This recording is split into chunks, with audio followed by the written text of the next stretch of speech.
Hello guys, and I'm back with the previous year question of programming and problem solving जो कि AKTU first year के syllabus में आता है। तो ये जो क्वेश्चन पेपर है ये 2023 टू 2024 सेशन का है। एंड अभी मैं सेक्शन बी का जो भी प्रीवियस ईयर क्वेश्चन थे वो सब हम सॉल्व करने वाले हैं। मैं अपने नोट्स दिखाऊंगी। पहले मैं करने जा रही हूँ स्टोरेज क्लास, ठीक है। तो स्टोरेज क्लास क्या है एंड उसका स्टोरेज क्या है, डेटा टाइप प्रोग्रामिंग सी, इसको हम पूरा डिस्कस करेंगे। सो अभी स्टार्ट करते हैं अपने नोट्स से। तो हम यहाँ से स्टार्ट करेंगे कि स्टोरेज क्लास होता क्या है, ठीक है। तो स्टोरेज क्लास होता है जब भी हम प्रोग्रामिंग लिखते हैं तो हम इंट ए डायरेक्टली लिखते हैं, राइट, जब भी हमें डिक्लेयर करना होता है, लेकिन वो एक्चुअली होता है ऑटो इंट, राइट। तो स्टोरेज क्लास का डेफिनेशन है that storage class is use to completely defines a variable. Okay, storage class क्यों यूज़ होता है?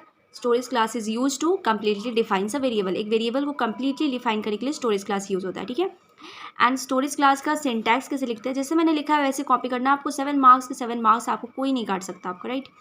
सिंटैक्स से स्टोरेज क्लास पहले लिखते हैं, फिर डेटा टाइप लिखते हैं, फिर वेरिएबल नेम लिखते हैं। स्टोरेज क्लास ऑटो हो गया, डेटा टाइप इंट हो गया और वेरिएबल का नेम ए हो गया। ओके, सो ये स्टोरेज क्लास का पूरा डेफिनेशन हो गया। अब हम आगे चलते हैं, इसको 7 मार्क्स से कन्वर्ट करना है तो इसको हम क्या क्या इसके बारे में हम बताएंगे, ठीक है।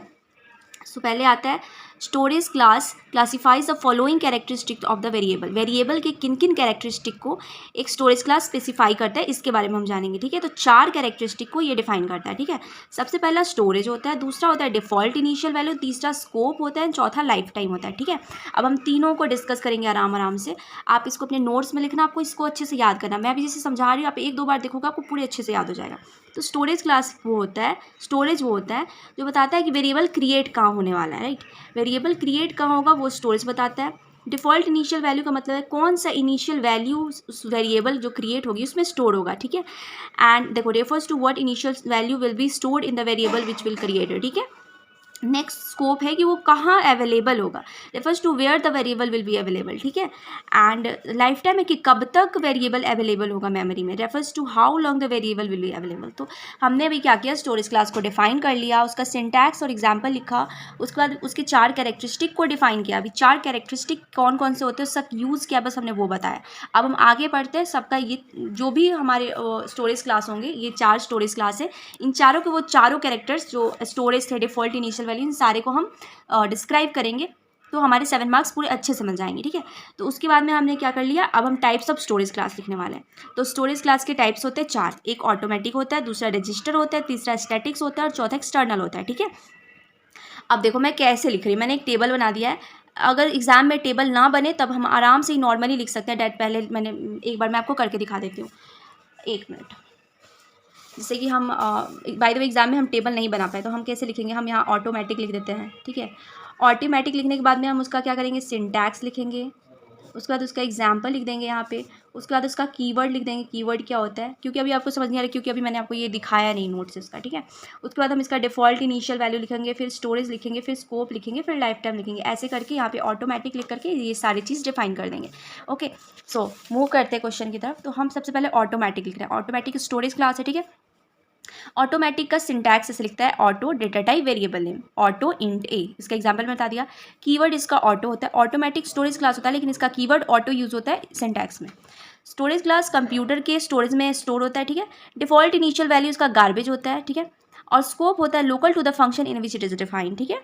एंड लाइफ टाइम होता है till the control in the function of block in which the variable is defined. ये लोकल होता है उस फंक्शन में जिसमें से डिफाइन है, और जब तक कंट्रोल ब्लॉक ऑफ स्टेटमेंट है तब तक इसका लाइफ टाइम है, ठीक है। कब तक रहेगा, कहाँ रहेगा, क्या इनिशियल वैल्यू होगी और कहाँ स्टोर होगा, ठीक है।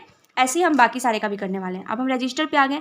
रजिस्टर का सिंटैक्स होता है register data type variable name, and example भी होता है उसका रजिस्टर इंट और ए। उसके बाद में इसका स्टोरेज रजिस्टर होता है, default initial value garbage, and this is our scope and this is our life time. आप इसको लिखो, याद करो, बहुत सिंपल है।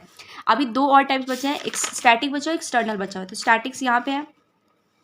स्टैटिक्स का स्टैटिक सी होता है and variable name data type keyword static ही होता है। कंप्यूटर मेमोरी में ये भी रहता है लेकिन इसका डिफॉल्ट इनिशियल वैल्यू 0 होता है। उसका गार्बेज था बट इसका 0 है। ये भी local to the function in which it is defined, और इसका लाइफ टाइम चेंज है। जो भी चीज़ मैंने हाईलाइट करी हुई हैं वो सारी वो चीज़ें थोड़ी डिफरेंट है। Value variable persist for different function call, ठीक है। उसके बाद आता है एक्सटर्नल। एक्सटर्नल में syntax extern data type variable name and this is our keyword. External का कीवर्ड एक्सटर्न होता है, कंप्यूटर्स मेमोरी होता है, 0 डिफॉल्ट इनिशियल वैल्यू होती है, and global until the program executes. So this is for the today, and this is the storage class.